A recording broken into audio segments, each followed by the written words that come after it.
Replay has been disabled for this premiere. They left 12 SEALs to die on Christmas Eve. She spat on orders and saved them in 90 seconds. Christmas Eve arrived without mercy. No carols, no warmth, just a broken city and 12 men surrounded by silence that meant death. Somewhere above them, a woman stared at a clock, knowing that in 90 seconds, obedience would kill them and defiance might save them. The wind moved through the ruined street like it was searching for something it had lost. Christmas lights still hung between shattered buildings, blinking red and green over broken concrete and burned-out cars. They flickered without joy, like memories that refused to die. Sergeant Marcus Reed noticed them immediately. He always noticed the small things. 20 years of combat had trained his eyes to see what didn't belong. It was 53 hours, 7 minutes until Christmas. Reed crouched behind a collapsed wall, his breath steady, his rifle warm in his hands. Alpha 6 had entered the Eastern District under a promise. Clean mission, minimal resistance. Intelligence said the area was quiet. Intelligence had lied before. It was lying now.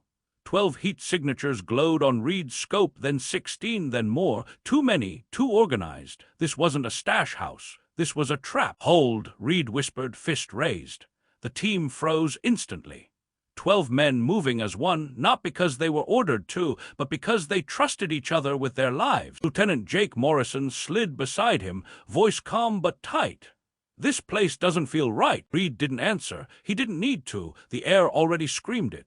A sudden explosion tore through the night, not ahead, around them. Buildings erupted like paper shells. Gunfire followed instantly, sharp, precise, everywhere at once. Tracers carved the darkness into red wounds. "Ambush!" someone shouted. Reed counted fast. 12 voices, 12 still alive. They scrambled for cover as a nearby structure collapsed, blocking their exit route. Dust swallowed the street. The city seemed to close its fist around them. "Command, this is Alpha 6, Reed shouted into the radio. "We are under heavy fire. Multiple hostiles. Request immediate extraction." Static answered first, then a voice calm and distant. "Alpha 6, stand by, like they had time. Like bullets waited." Sergeant Victor Hayes ducked beside Reed, blood on his cheek, eyes steady. "They knew we were coming." Reed nodded once. His chest felt tight, not from fear, but from recognition. This wasn't chaos. This was planned. Above them, unseen, the night watched quietly as 12 men realized Christmas would not come with forgiveness.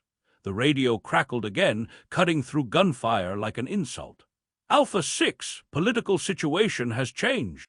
Reed pressed himself deeper into cover as concrete chipped beside his head.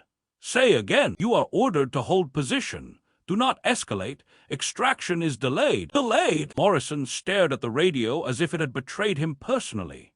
"We're surrounded," he said. "Holding isn't an option." Reed keyed the mic again.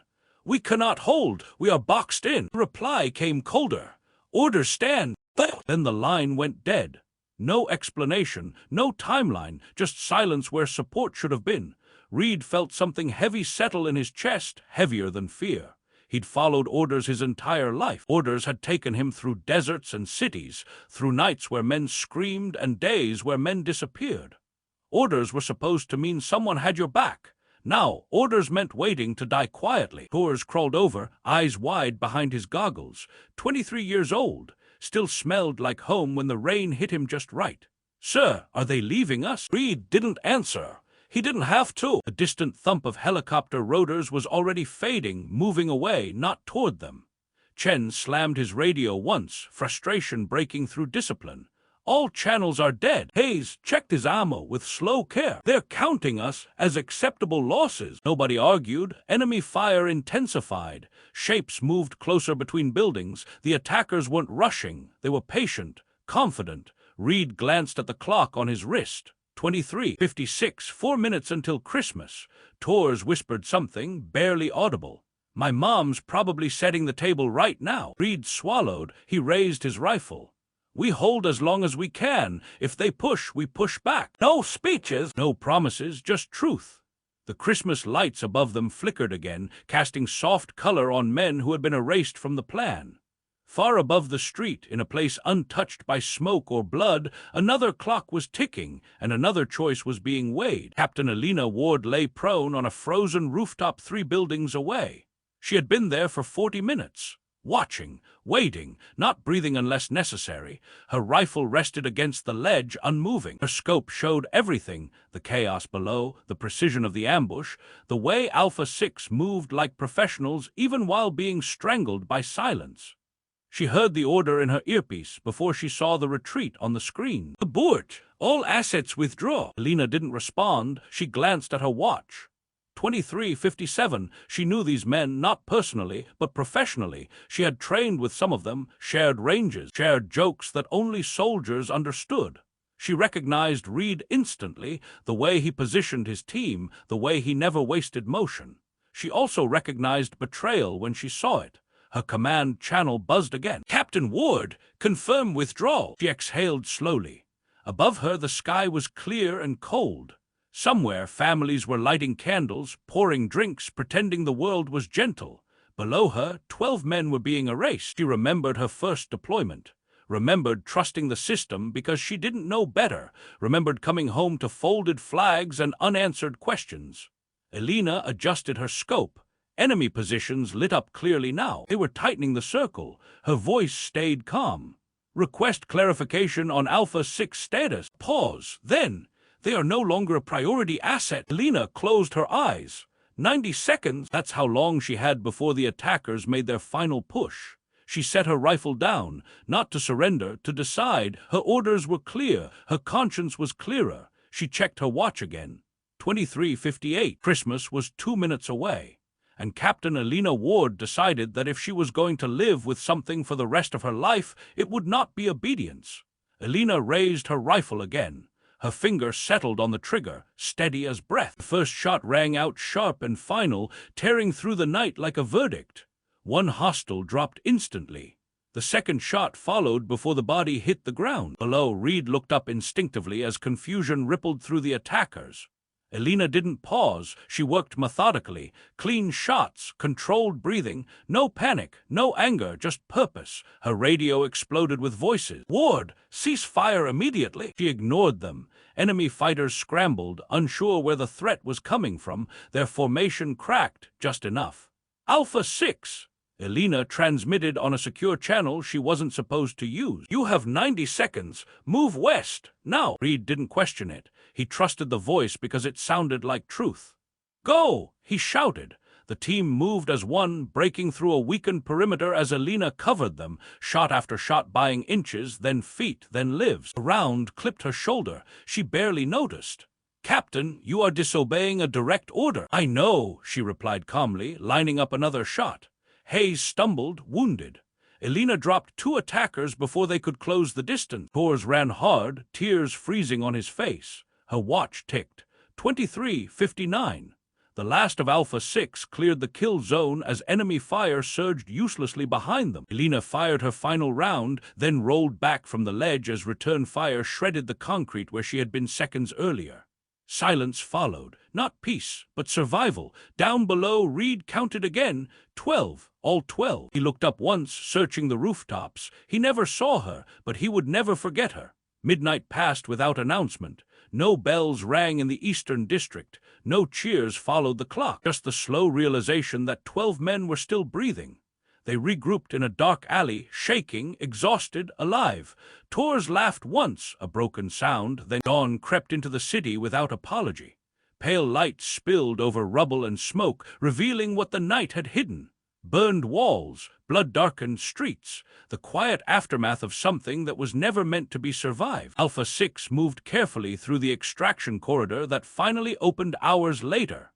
No music, no relief chatter, just boots on stone and the soft sound of breathing that still felt unreal. Torres kept looking at his hands like they belonged to someone else. Hayes limped but refused help. Morrison stayed silent, jaw locked, eyes forward. Reed walked last, scanning rooftops out of habit and out of gratitude. They were alive. That fact felt heavier than any pack they'd carried. At the forward base, medics rushed in, voices urgent, efficient. Questions came fast. Names, wounds, numbers. "All 12, Reed said quietly. The medic blinked. "All." Reed nodded. Word spread quickly. Too quickly. Survival wasn't part of the report. In a separate room, far from the noise, a junior intelligence officer stared at a screen showing incomplete footage. A woman on a rooftop, unauthorized fire, a disruption in the kill zone. Someone had broken protocol. Someone had ruined a clean narrative. By midday, Alpha 6 was ordered into debrief. No congratulations, no relief, just neutral faces and clipped language. "You were instructed to maintain position," a man in a pressed uniform said. Reed met his eyes. "We were instructed to die." Silence filled the room. "You're lucky," the man replied. Reed almost laughed. Lucky meant the wrong people failed. After the debrief, Tors found Reed outside, sitting on a crate, staring at nothing. "Sir, whoever that was, she saved us." Reed nodded. "She also signed her own death warrant." They both knew it. Across the ocean, Captain Elena Ward lay on a hospital bed, shoulders stitched, hands shaking for the first time since the shots were fired. A guard stood outside her room. Not protection, containment. Colonel entered, face hard. "You violated a direct order." Elena looked at the ceiling. "Yes, 12 men survived because of that violation." She turned her head slowly. "You're welcome." He didn't smile. The investigation moved fast and quietly, the way uncomfortable truths always did. Reports were rewritten, timelines adjusted, names removed. Officially, Alpha 6 escaped due to unexpected local interference. No mention of rooftops, no mention of a woman with a rifle and a conscience. Elena was discharged from the hospital under escort and placed on administrative suspension. Her weapon was confiscated. Her access revoked, her record frozen mid-sentence. She wasn't allowed to speak to the men she saved. She wasn't allowed to explain. At night, she replayed the 90 seconds in her head, not the shots, but the decision. The moment she knew obedience would haunt her longer than disobedience ever could. Meanwhile, Alpha 6 was scattered, sent home quietly. No ceremony, no press. Families were told the mission had ended early. Reed stood in his kitchen days later, watching his coffee go cold as snow fell outside the window. Christmas decorations still hung untouched. His wife didn't ask questions. She never did, but Reed couldn't sleep. Every time he closed his eyes, he saw the rooftop. The bullets stopping where they should have ended. A ghost who refused to stay invisible. He requested answers. They told him to let it go. "Higher interests," they said. Reed had heard that phrase before. It always meant someone smaller was being crushed. Tors sent Reed a message one night, just a picture. His mom's table, 12 plates. He had made it home. Reed stared at it for a long time. Across town, Elena received a letter. No signature, no warmth, proceedings pending, career impact unavoidable. She folded it carefully and placed it in a drawer. That night she stood on her balcony, city lights blinking below like distant stars. She thought of the men running, thought of the clock, thought of Christmas arriving late. She whispered to no one, "I'd do it again."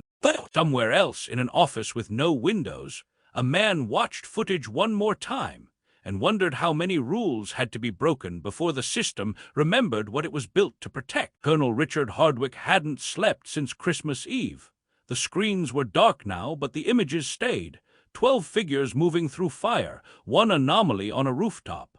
A decision that shattered a perfect equation. He had spent his life believing in numbers, ratios, acceptable losses. That night broke something. Every briefing afterward felt hollow. Every justification tasted thin. When the report crossed his desk, the one that erased Elena Ward, his hand hovered over the approval line longer than it should have. She wasn't reckless. She wasn't emotional. She was right. Hardwick closed the file. He requested a private call with the secretary. It wasn't denied. It was delayed. That told him everything. So he did the only thing left. He leaked the truth, not to the press, not publicly, to the families. Anonymous packages arrived in 12 homes. No return address. Inside, a single page explaining how close their sons, husbands, fathers had come to being traded away, and how they survived because one officer refused to comply. No names, but gratitude doesn't need names. Tor's mother cried into the paper. Hayes's wife held it like something holy. Reed's wife read it once, then once more, then reached for his hand without a word. The system noticed the ripples. Questions were asked behind closed doors. Elena was called in again. Different tone, less certainty. "You understand the position you put us in," a man said. She nodded. "Yes. And you understand, we can't reward this behavior." She met his gaze. I didn't ask to be rewarded. Pause. You may resign quietly. Elena exhaled. Or, we continue. She stood. Then I resign. As she walked out, she felt lighter than she had in years. Outside, snow fell softly. Somewhere, 12 families slept peacefully. Time moved forward, even if the story never did. Torres proposed in spring. He cried during the speech. Hayes coached his son's baseball team with a limp and a laugh. Morrison transferred units. Reed stayed, but something had changed in all of them. They noticed the world more. Reed began visiting a quiet veteran cemetery once a month. He never said why. He just stood there, thinking of empty spaces that should have been filled. Elena moved to a small town near the coast. She worked a simple job, woke early, slept better. She never told her story. She didn't need to. One afternoon, a package arrived at her door. No return address. Inside was a photograph. 12 men, taken from behind, standing together, alive. On the back, written in careful ink, "Because of you, Christmas still exists." Elena sat down on the steps and placed old ones. Younger men filled the spaces left behind by those who had retired or fallen. But December always returned him to that street, the blinking lights, the dust, the certainty that someone far away had decided his life was negotiable. He never spoke about Christmas Eve in the Eastern District. Not to superiors, not to the media, not even to the men who had lived it with him. Some truths weren't meant to be shared aloud. They lived better in the space between breaths. Once a year, Reed wrote a letter. He never sent it. It began the same way every time, to the woman on the rooftop. He never finished it. Because how do you thank someone who never asked to be known? Across the country, Elena Ward avoided news coverage on military anniversaries. She didn't need reminders. Her body still remembered the cold.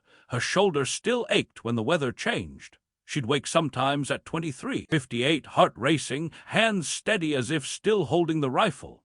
She had chosen a quieter life, but not a smaller one. She volunteered. She listened more than she spoke. She noticed people who were overlooked. The world felt sharper, now fragile, but worth protecting. Once, at a grocery store, a man struggled to lift a case of water. Elena helped him without thinking. He thanked her like it mattered. It did. Somewhere between duty and disobedience, she had learned something simple. Courage didn't always announce itself. Sometimes it just acted and accepted the cost. Christmas lights still went up every year. Elena never took hers down early. They reminded her that beauty didn't disappear just because it was threatened. It survived because someone chose it. The truth doesn't rush. It waits. Years after the mission, a documentary quietly surfaced online. No accusation, no shouting, just questions. Why had Alpha 6 been abandoned? Why had records been altered? Why had one officer resigned without explanation? The answers weren't direct, but they were enough. Reed watched it alone in his living room. He didn't pause it, didn't rewind. He simply sat and let the truth breathe. His phone buzzed once. Unknown number. "I know." That was all the message said. He never replied. Across the ocean, Elena saw the same film on a laptop in a small cafe. She closed it before the credits. She didn't need recognition, but she felt something loosen inside her, like a knot that had been waiting years to untie. People began asking quieter questions, better ones, and in quiet rooms some answers finally came. Not justice, but acknowledgement. Sometimes that's enough. They gathered once. No cameras, no uniforms. Just 12 men around a fire pit in someone's backyard. Beer bottles sweating in the heat. Laughter rising and falling like waves. Torres held his child for the first time that night. Hayes cooked. Morrison toasted quietly. Reed stood back, watching. This was the ending that wasn't supposed to exist. They spoke about normal things, work, kids, life. Then silence came, the good kind. "We should thank her," someone said softly. Reed nodded. "We already do." They raised their glasses. "To 90 seconds, Hayes said. No one laughed. They understood. Elena Ward never returned to command, but she never returned to who she had been either. She had learned the difference between obedience and honor, and it stayed with her. On Christmas Eve, years later, she stood outside at midnight. Snow fell gently. The world felt quiet, forgiving. She checked her watch out of habit. 00, Christmas. She smiled. Not because she had saved 12 men, but because she hadn't lost herself. 90 seconds is nothing. It's the time it takes to breathe, to hesitate, to choose. That night, 90 seconds became a lifetime. For 12 men, for one woman, for everyone who would never know how close they came to absence. Courage didn't roar that night, it whispered, and someone listened. Some stories aren't about heroes, they're about choices. If this story moved you, share it with someone who needs hope. Subscribe for more true cinematic stories. Like and press the bell icon.